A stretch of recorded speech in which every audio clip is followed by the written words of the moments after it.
Hi, I'm Robin Pickens, and I'm one of the Moda designers who designs blocks for Moda Blockheads. And I'm also the person that each week tries to do some color studies where I try out different colors and light and dark placement on the blocks. I like to see how different it can make each of the blocks. And people often ask me what program I work on, and I work on Adobe Illustrator to do these.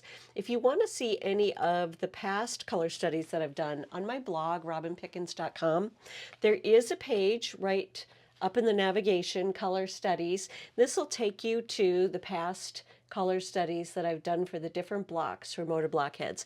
If you click on one, it'll take you to a blog post about it, but you can reference that at any point for ideas about it. So this is the first quilt that I did for Moda Blockheads. Although it was my Moda Blockheads 1, it really was Moda Blockheads 2. I didn't know about it the first time. And one of the sales reps let me know about the sew along. I joined the Facebook group and got the blocks every week just like everybody else and sewed along. And it was tons of fun, and then I was hooked. So at the time I had started working with Moda, my first collection was Poppy May. And so this is from, Poppy May. And then I had Blushing Peonies. And after that was Dear Mom. And so all these more kind of light aqua turquoise shades are from Dear Mom. This is the first time I had done blocks as large as 24 inches, which is what a couple of these are, down to 6 inches. And it was a lot of fun to get to experiment with the different sizes in this quilt. I also really love the pineapple block, love this flower block. There's just a lot of fun things getting to try out, more fussy cutting. And I also wanted this to go onto my own bed. So I made the additional blocks for the borders so that I could put this on my king size bed and that it would fit. So this is actually, I think, the largest quilt that I have made, or at least the widest quilt that I've made at this point to date. And then as I've gone along with the other Moda Blockheads, I think my quilts have been getting smaller and smaller. So this was the first one. And in terms of the arrangement, I saw somebody else in the group post this one where they had arranged the pieces into these squares. So I can't take credit for that arrangement. Really liked it and decided to go that route for kind of grouping and making sense with my blocks. So for Moda Blockheads 3, which was in 2020, I wanted to do a little experiment using my thatched fabric and make one quilt that was prints plus thatched fabric and one that was all thatched. No prints, no other patterns that were in there. And so I wanted to come up with a scheme that was like a color story as I was doing these blocks. I decided to do this like rainbow banding of my colors, starting with blue, green, orange, working through, and then also going from dark to light within the quilt. So every time I was doing a block, I was thinking about where this might land. My background maybe was darker or lighter. And on the lighter ones, if I didn't have a fabric that was that light in the thatched group, I flipped it to the backside where it looks more like a chambray. And that's what I used to get the right colors, but in a lighter shade of it. On this one, I also added this extra border going around, and my blog post, which is about the finishing on this quilt, does give measurements of what I did for this border. I also matched the dark or the lightness on the borders to match what was happening on that ombre effect within the quilt. On this particular version, anytime there was an applique block, I did the applique. I did its raw edge fusible applique. But I did that for all the pieces. This one, which was supposed to be a rose cut out, I decided to use my Abbey Rose fabric and cut out one of the big cabbage roses there and make that my applique block. So kind of my nod to the Abbey Rose collection. So on this one, all of the sashing is also done with Zen Chic's Modern Paper or More Paper. And I didn't have many browns in the collection at the time, so I also used a lot of the V&Co Vanessa's ombres in this one. So this is the version with other prints added to it. And here is my all thatched version. So again, the same thing that I'm doing going across when I'm getting to these lighter colors, I'm flipping the thatch to the back side to sometimes get a lighter version of the colors that, I might not have. And I'm also using more of the dark colors in the background as I'm going across on this one. So this was a really great experiment. On this one also, I did not do as many of the applique blocks. I did more of the alternative pieced blocks. I did not put a border on this one. This has, just a simple striped binding right up to the blocks. So it's a little bit more of a contemporary look, but is still keeping that whole ombre effect going on here. So one of the things that I learned from this is I thought there would be more difference between the two quilts. And when I was piecing them together, I found that they looked more similar than I thought, which said to me that color is a lot more of a defining characteristic of the structure of the quilt than the actual prints within the fabrics themselves. So I do think that color is a really important part of the statement of how we plan and organize our quilts. So for the summer of 2021, instead of doing a new Blockheads quilt with different designers, we decided to do the Susan Ahi book, Sampler Spree, and make that the Moda Blockheads project that we were doing as a sew-along. So on the group, I got the Sampler Spree book, and I decided to use my Cottage Blue collection, which is all hydrangeas, and rather than using the yellow and green colorways in it, I really wanted my quilt to focus on blues.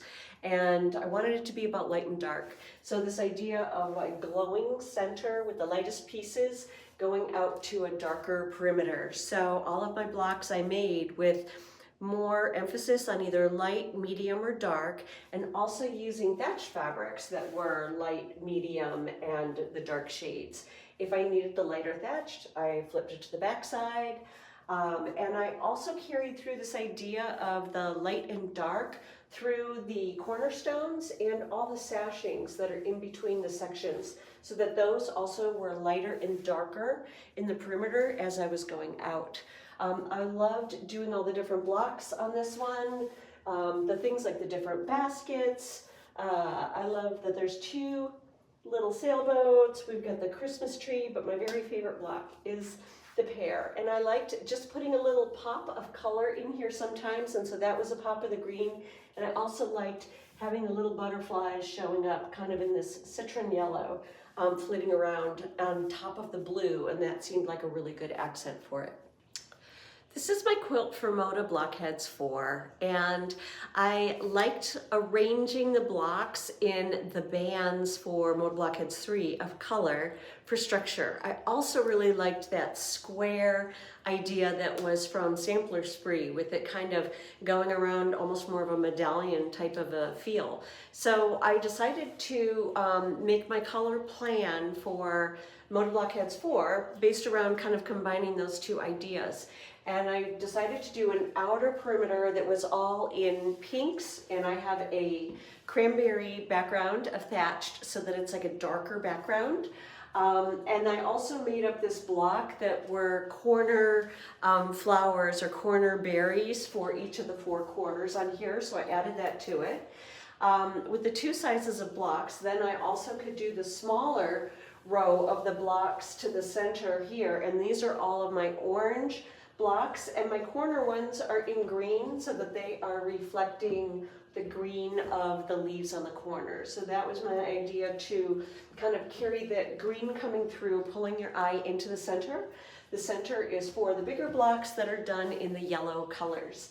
And thinking of it as being really sunny, trying to find the blocks that reminded me more of sunshine, and I also wanted to put the yellow bird in here.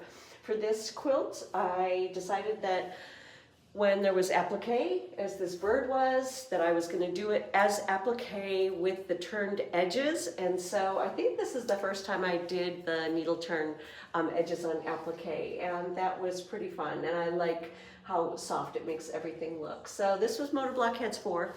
You can see it has not been long-armed yet, and so it's in my growing list of UFOs, because yes, I do have unfinished projects just like everybody else. So it's kind of waiting for me to put it on the long arm. I do long arm most of my quilts. At the beginning I did not, now I do. And so in my spare time I'll get to this one of these days. But I think this is a really nice size also for a lap quilt, and I just kind of enjoyed doing this with these really warm and happy colors. So another quilt to share with you, which technically is not a Moda Blockheads quilt. However, it was a Moda Sew Along to honor National Breast Cancer Awareness Month. And so it was in October. This sampler was done a block a day.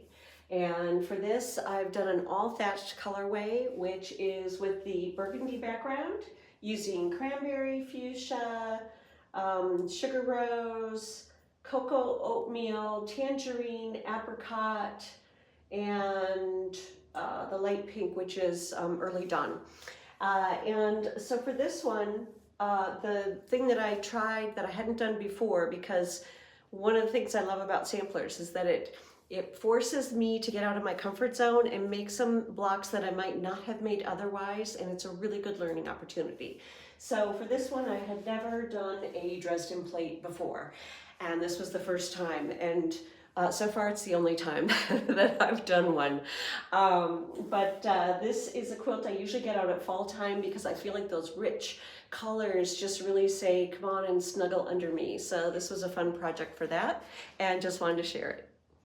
In the spirit of sharing samplers that I've done, there are two that are from Sewcialites, which were done through the Fat Quarter Shop. I was one of the designers on the Sewcialite blocks.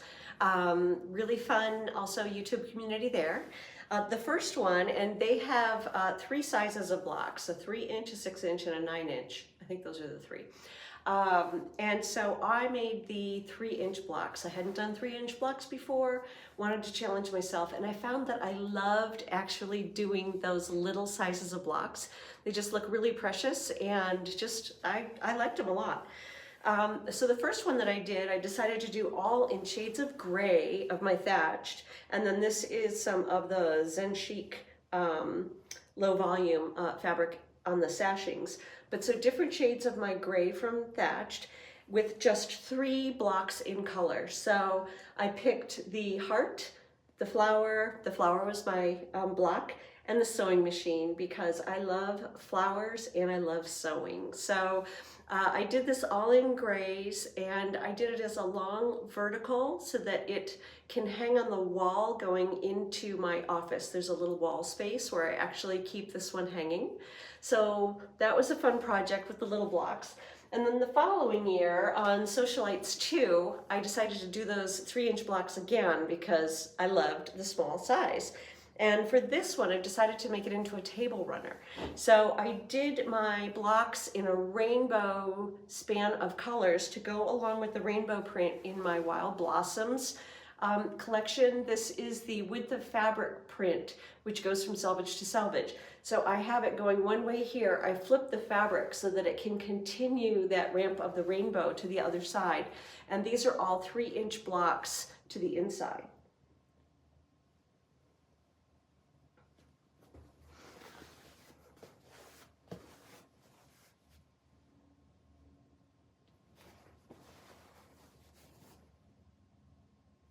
I have a fairly long dinner table, so I made this long for my table. It actually does go all the way to the ends and over the sides. I have not put the binding on here yet. I am going to try to match the binding to the fabric that is on here in terms of the color. I'm not going to match up the actual motif itself, but the color ramp I want to keep going the same on this one. And this was my block for Sewcialites 2.